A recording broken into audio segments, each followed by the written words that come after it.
Komachielo bende ni jadolo mar kanisa mar Rabbi Church of Holy Spirit Africa Pope Maurice Otunga okwayo rowere mag Gen Z mondo odiochieng' ma kiny obag ng'anyo mamuol, ka bende okwayo obila mondo omi ochiw arita makare ne jong'anyo.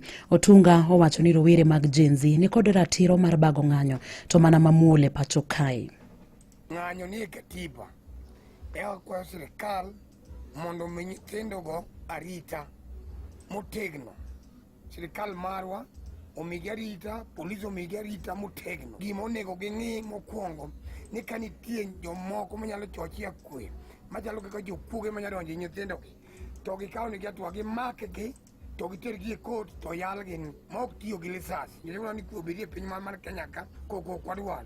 To kata Gen Z go wakwayogi ni sama gidhi ng'anyo kaka jodolo, ging'any mos. Koro polisi be tiyo gi force mamalo. Jadolo nokwayo sirikal mondo neno ni obila ochiwo arita makare ne jogo ma bende biro bago ng'anyo odiochieng' ma kiny, kendo neno ni onge jonjore ma bende odonjore e ng'anyono. Achaka kwayo inspector mar polis ni sama nyithindo gi dhi e ng'anyo, polise duto madhi rito gi obed gi uniform.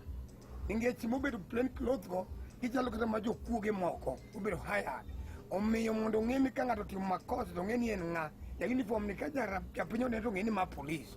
To ng'at moko rwaka lep japiny, ere kaka ng'e ni en polis. Donge iparo kaka jakuo kata jopiny be koro rakore kode, ok nyal laumo jopiny.